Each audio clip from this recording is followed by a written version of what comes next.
Hello friends and welcome back to the channel. I anticipate a few new members today, a few fresh members, so hello if you are new. Thought I'd make a video about finding peace after being involved with abusive men and the importance of female peace, and I think it's actually really underrated as a concept. I'm going to try and make this video not too dark because it is obviously a really serious subject and I don't want women that click on this video to feel even more distressed. So I want to try and keep it not too dark and as happy as it possibly can be, and maybe just tell a little bit about my story and where I'm at now. And I think a couple of things happened to make me think of this. First of all, this is quite lighthearted, but I found a picture on Instagram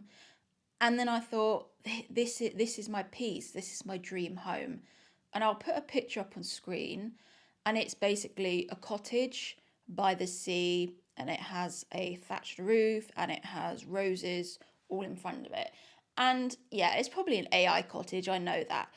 But I just thought, this is my peace. This is what I want now as I'm going into a different stage of my life and trying to work out, am I going to be a mother? Am I going to be single? And the prospect of potentially not finding anyone. I'm really going into what is my peace? What is my female peace? And this cottage is my female peace. And yeah, it will be terrible for audio. It will be terrible for podcast audio. It's where I see myself being at the moment. And obviously things change. I did want to go to America, but I feel now at the moment, America has changed quite a lot. I think, as you'll all be aware, America at the moment is pretty unstable politically. It doesn't matter who you believe or what you believe. I think America's pretty unstable politically, and I think, well, even the rest of the world is. Even take the prime ministers in the UK, it's pretty unstable wherever you go. But I think going to America, my mum keeps saying to me, if you go to America, you're going to get shot. And it's just a mum being a mum. She literally thinks that everyone in America has a gun. And I don't really know enough about America to know if that's true or not. But I've really been thinking about what is my peace. And at the moment, I probably realistically would not move to America unless A, I was in a relationship with an American, or B, I had a strong friendship group so I wouldn't get lonely. I've done the moving to a new town and being on my own, and it's kind of not for me. At this point in my life where I'm not coupled up, I don't really want to move to a new town and have to make it all on my own. It's just too much for a human being. And I think it can obviously be done, but I don't have that network in place for that to be feasible at the moment. Obviously, I'd have to have enough money, but there would have to be some pull for me to move to America. And I don't know how I'm going to get this thatched roof in America. Do you have thatched cottages in America? I'm sure you do somewhere.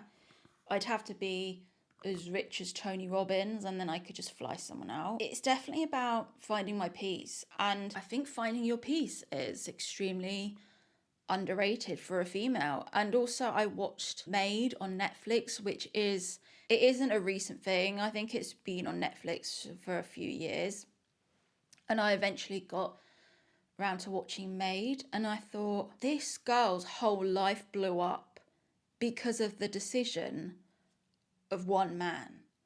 And she did have a lot going on. She didn't really have a stable family, which didn't help as well. But this one man ruined her whole life. It made me think, okay, I get lonely sometimes, but at least I'm not in that situation. That situation she was in with an abusive man. And spoiler alert, she does eventually manage to escape, but if you watch it, she takes the long way around.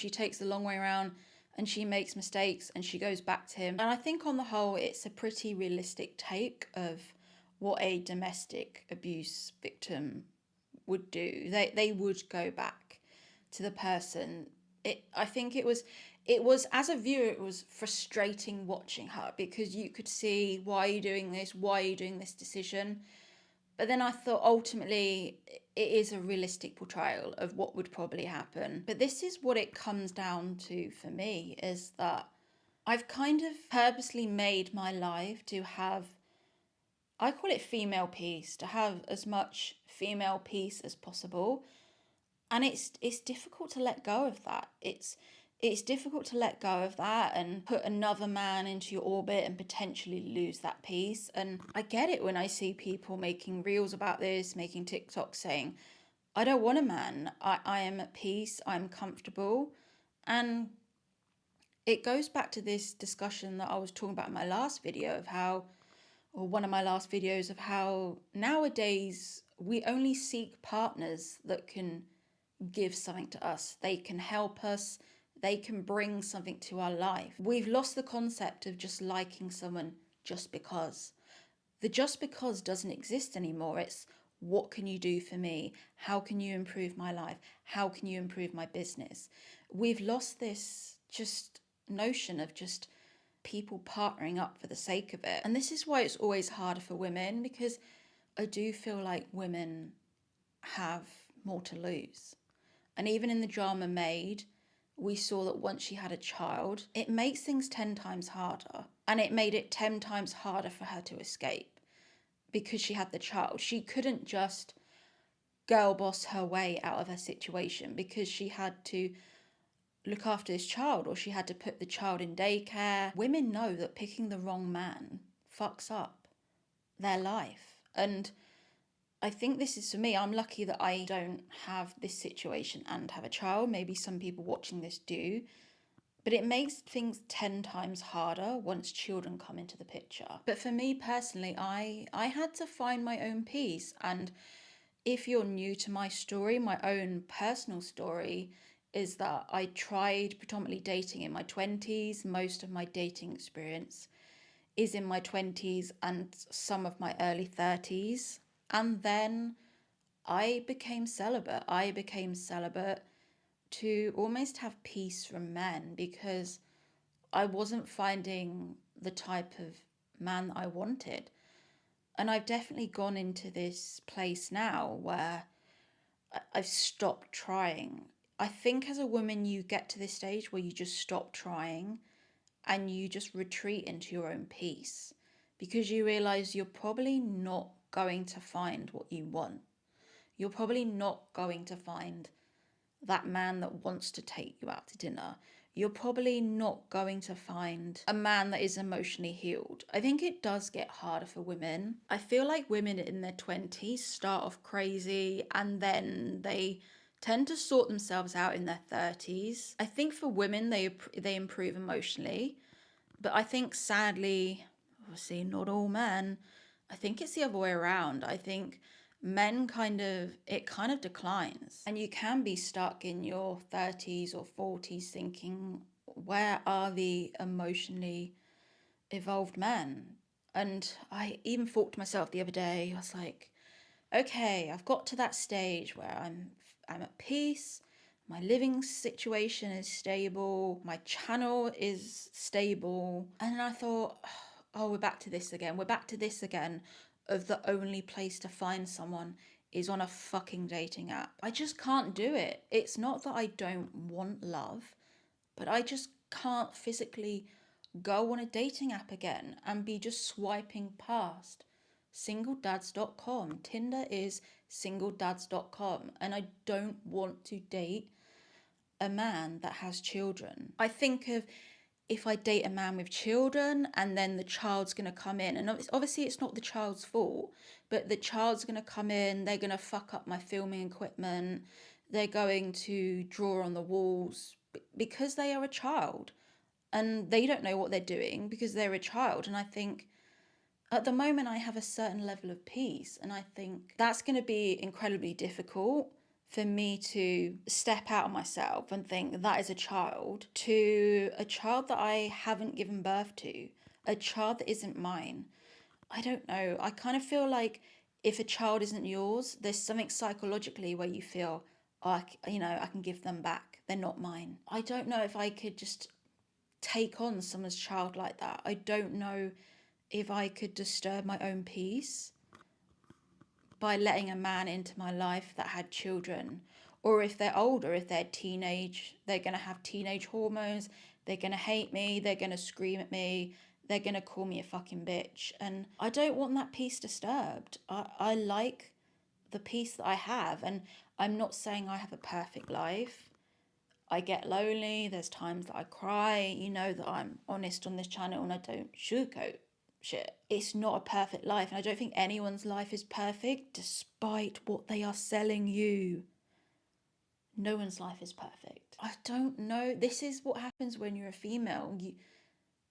You really struggle to give up your peace. There's so many people I see on social media that are generally happy being single, and I don't think it's just cope for all women. I think there are a proportion of women that are not happy, but I don't think these women generally have anything to gain from lying. I think a lot of women, if they have suffered abuse, are generally happy to not have a man around.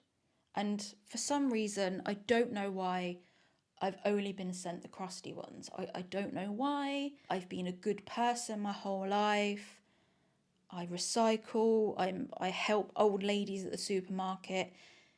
It's not like I'm a bad person. I was just never sent anyone. And people still find that hard to believe. They still find that hard to believe that I was never sent anyone. It's because they've sold this lie that all people have a soulmate and we're all supposed to partner up. But I don't think we are. I think it's because in the past, people that didn't partner up would have probably either died through illness, or they would have been a governess, or they would have helped raise other children in some capacity in the tribe.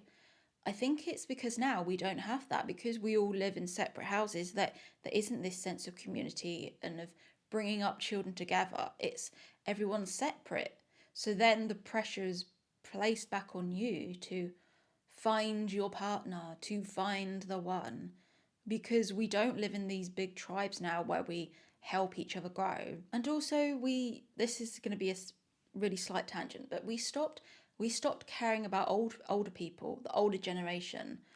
Once everything was put down into books and online, when something goes wrong, what is the first thing I do when something goes wrong? I look it up online, and then I'm like, I know how to solve it, done. So we stopped respecting our elders. Before, if something went wrong, we would go to our elders who would tell us how to solve a situation. But now there isn't that. We just rely on the internet. We just rely on what's written down on books, and we put old people in homes. We stopped caring about our older people. But I think letting go of my peace is the hardest thing to do. And I haven't even, God, I've been talking for a while. I haven't even touched on the abuse mainly that I witnessed and experienced from men. And I was really fortunate in the way that I've never had physical abuse from a man, but I would say that I have experienced emotional abuse. And I think this is why this is coming up for me now, because when I watched Maid, I think certain things came up for me of how I feel that I was emotionally abused by men, or some men, and just not treated really well by men. It is hard to see all men as good people if you've only been given the horrible ones. You haven't been given the nice ones. And then people saying, it's your fault. It's your fault who you're picking. It's always your fault. But the nice men aren't asking me out. The nice, kind ones don't approach women, so it's their own fault. If you're not going to approach women, you can't be pissed at women that get abused by men, because it's the nice, kind ones that watch one TikTok that they shouldn't approach women, and then they never approach anyone for the rest of their life. It's not always your fault. Sometimes the nice, kind ones don't approach women. They don't message them. You know, they sit on Bumble. Sometimes it works for some men. Sometimes men can find someone on Bumble. But if you're just sitting on Bumble, you're not going to find someone that you like. You need to be proactive. I mean, I still have to work through this. I still have to work through why I was never sent a nice one. Why I never moved into a property and there was like a nice man next door, or at a job I worked at, there was never someone that I liked and vibed with. I have to work with. I don't know why. I can't be mad at that for the rest of my life. I just have to find my female piece, and I have to think of the beach house that I'm saving for, and I do my little quirky things that make me feel better. But you have to take your piece where you can find it. And sometimes I do think picking the wrong man will just disturb my peace. And I know I have to give someone a chance, but at the same time, I'm just like, I don't want my peace to be disturbed by another man that is insecure, or they start off liking me and then they're like, oh, why are you making videos and that. It's just harder to let go of your peace and to let go of maybe your sovereignty. I don't know. But I get it. I get why some people get to the age of 40 and they're like, I'm done. I don't want another man. I think of all my mum's friends. She's in her 70s. And all my mum's friends that are widowed, none of them, I'm thinking of them, none of them remarry. They're all like, nope, that's it. I'm done with men. I want my female piece. I want my female piece. And they all say, I don't want to start washing a man's underpants again. I don't want to start picking up stuff from the floor again from a man. The women don't want another man, and it's the men. It's the men at that age that are widowed. They want someone else. It's the men that are on the dating apps. It's the men that want something else. What's that telling you? It's telling you that female peace is incredibly underrated. And if I do meet someone, it will have to be someone where it's worth the bargain. And this is generally how modern women feel now. They feel that a man needs to be worth disturbing my peace. A lot of women, they're generally happy on their own. They have a great friendship circle. They have a career they're fulfilled in. Is he worth disrupting my peace? Is he worth disrupting the beach house dream?